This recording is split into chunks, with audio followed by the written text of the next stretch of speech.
Good evening, everyone. Today is April 7, 2026. Ito nga pala yung part 3 ng house tour namin. Pagkatapos ng total renovation ng internal house at saka external.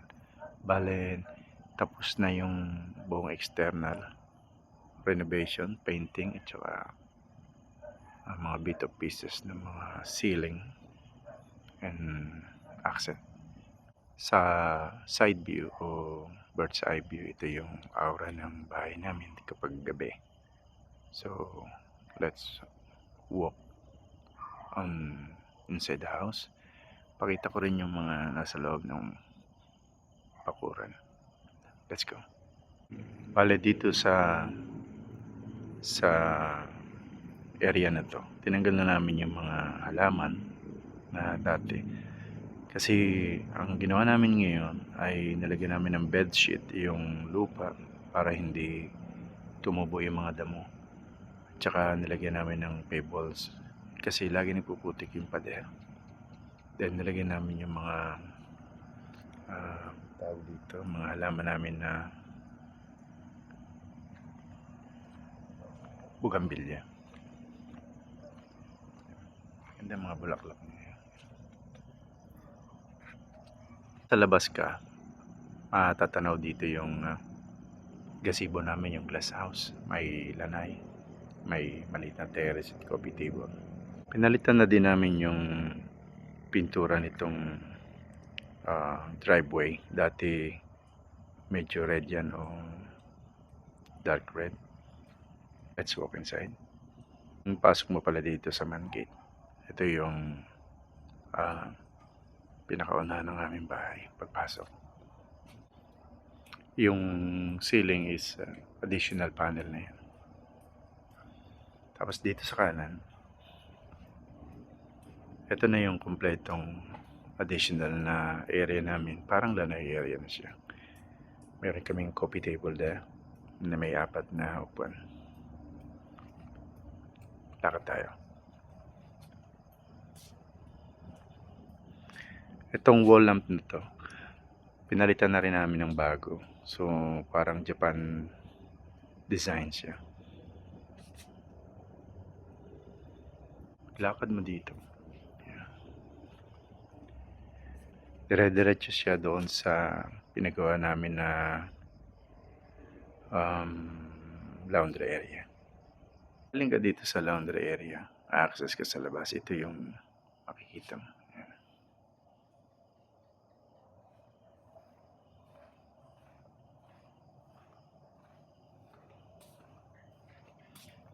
Ang paligid nga pala ng bahay namin is installed ng mga solar lights.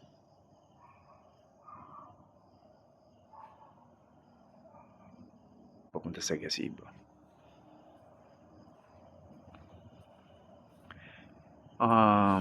Ito nga palang glass na to, pinalitan namin, fixed glass. Kasi nung constructong bahay na to, after 2 years, lumabo siya. Siguro mga chemical whatsoever. Then napalitan na namin. Bago na tong glass na to.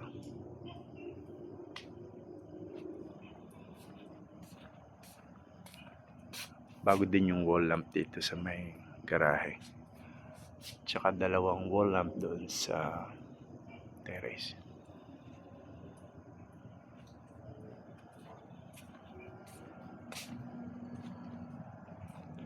Dito sa garahe namin, since hindi pa kami bumibili ng sasakyan, may coffee table dito. Dito ko naman sa may coffee table area. Ito naman yung gate namin. Bagong pintura din. Pero yung gold accent na yan, papalitan namin ng mas gold na kulay kasi medyo hindi talaga gold siya. Medyo malabo siya. Ito na yung gazebo ngayon. Bali yung ceiling ng gazebo, dati puti yan, pinapalitan namin ng panel.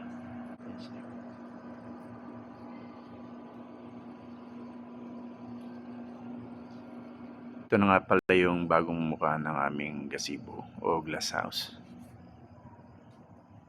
may additional na ceiling panel dyan.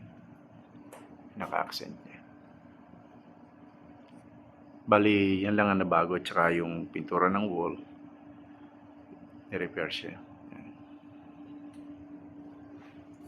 And yung luma naming dining table, nilagay na namin dito para magamit din siya. Pag nandito ang buong pamilya, marami kaming dining table. Dito naman sa kabilang side, ito yung aura niya.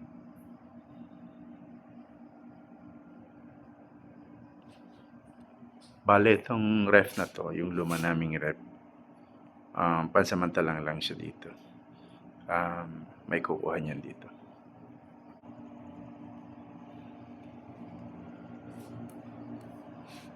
Tayo ka dito sa gazebo, sa glass house. Ito yung aura niya. Andun pa yung dalawa naming grills.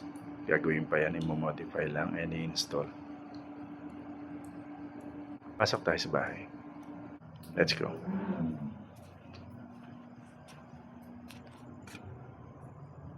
Verification failed. Verification failed. Verification successful. Please open the door.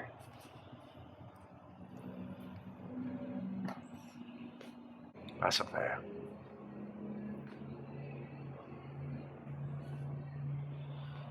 Hindi pa tapos yung mga punch list, yung mga modification.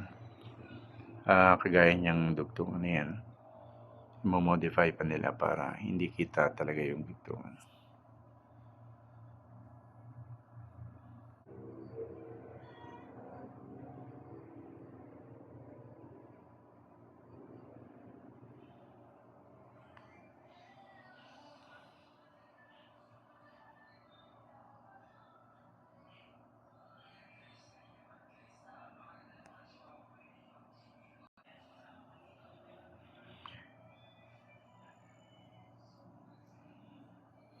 Dati, ang plano namin magpagawa ng isang table dito na side to side. Pero hindi na.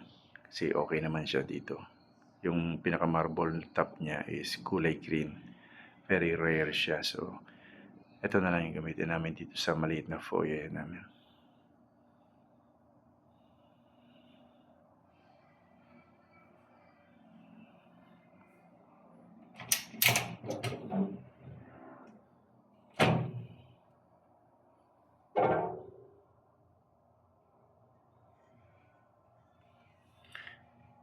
Masarap siguro to. Masarap to. Natikman ko na lang pero di pa ako uminom na madami to and we'll drink that one on Christmas. Next Christmas.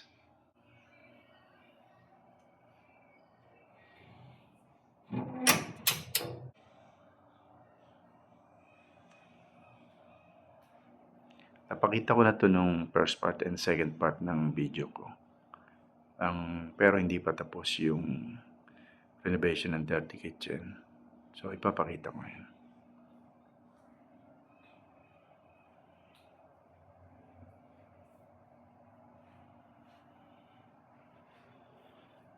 Bali, natapos na yung countertop dito. Pinalitan yung tiles niya. Dati, maroon ang kulay niya. Ngayon, pinabago namin ng mas malinaw. At yung ceiling, nagpa-additional kami ng panel ceiling. Then, bago din yung pintura niya, silver whites, yung mga wall. Ito yung kabuuan ng dirty kitchen ngayon.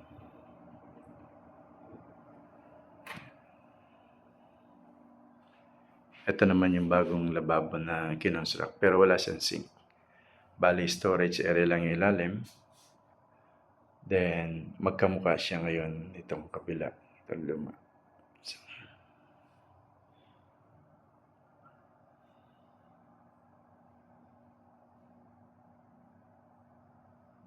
ganda nung ceiling.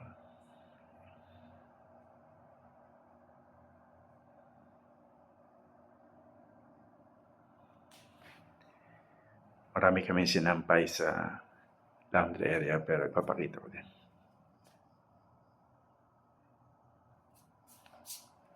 Yan yung laundry area. Mahaba siya. Balik tayo sa loob ng bahay. Ito nga palang toilet namin o else may minodify dito. Ipakita ko sa inyo.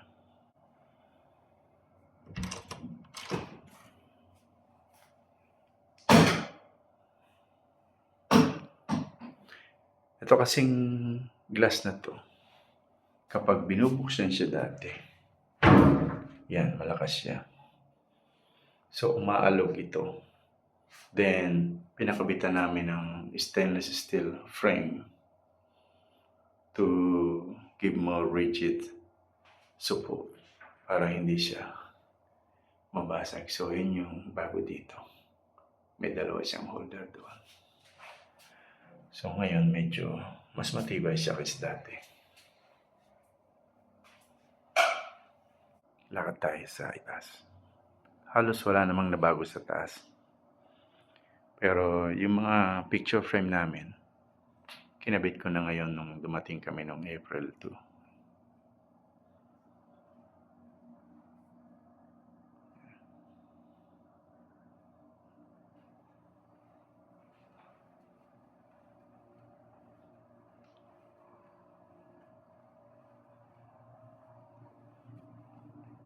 Yan siya pag titingin pababa.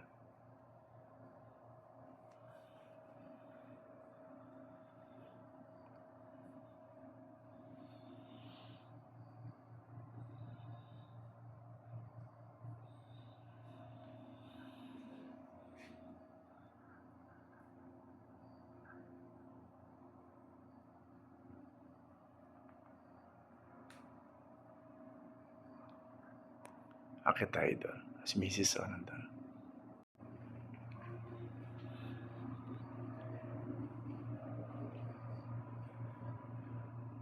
Eto, tapos na. Except may table pa kaming bibilin sa TV console table there. Tapos na to. May coffee table kami na.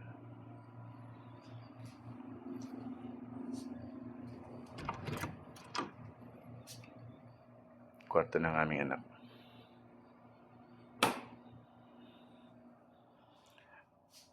Dito naman, hindi pa ako tapos sa shelves dito. May additional na thickness pa itong shelves. Then maybe pa-haspi ko pa. And itong ceiling tapos na rin. Itong ceiling. Pinalagyan namin accent. Dito sa banyo, pinakabitan din namin ng additional na support. Rigid support. Kasi pag binubuksan nga ito, medyo malog siya. Ngayon, hindi na siya ganun kalog. Tsaka may support siya sa taas. Ganda naman siya. Stainless steel.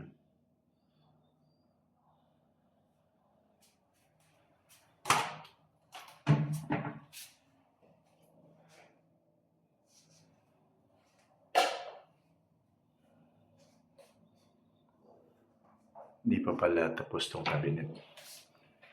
Palalagyan namin ng divider dito.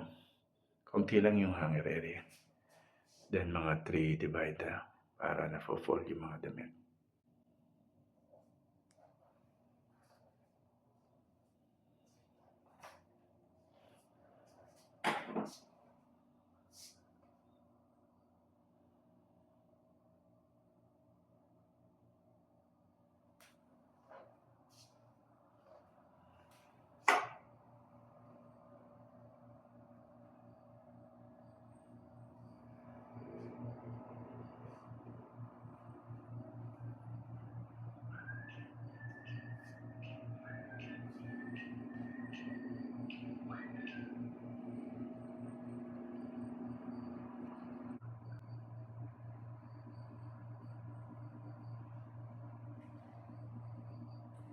Pasok tayo sa main bedroom.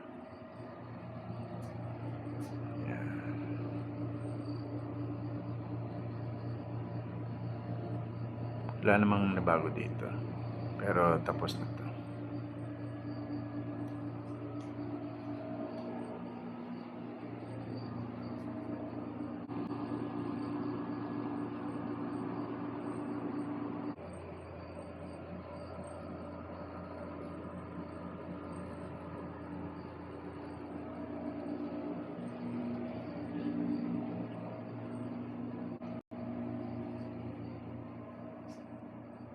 Tapos na din tong ceiling na to.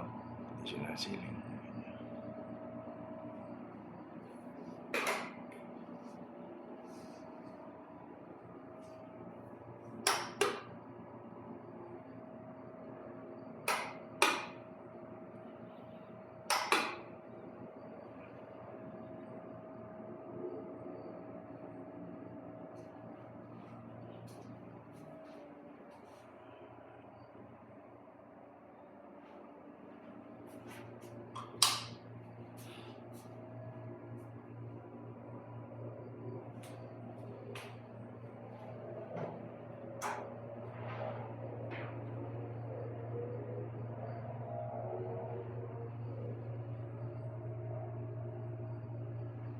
Ay.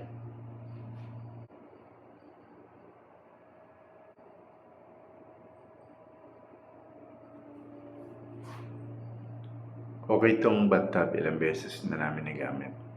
Ganda niya. Sulit na sulit. That's it for now. Bale, halos tapos na tong bahay na to. Itong bahay namin. Ang hindi na lang natapos yung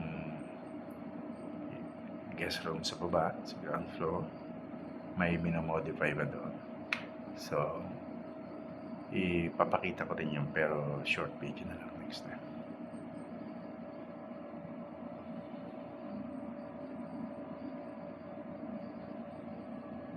So goodbye for now. This is Reggie and Vicky Manalo's residence, of course, together with our son, Emmanuel. Thank you and God bless you.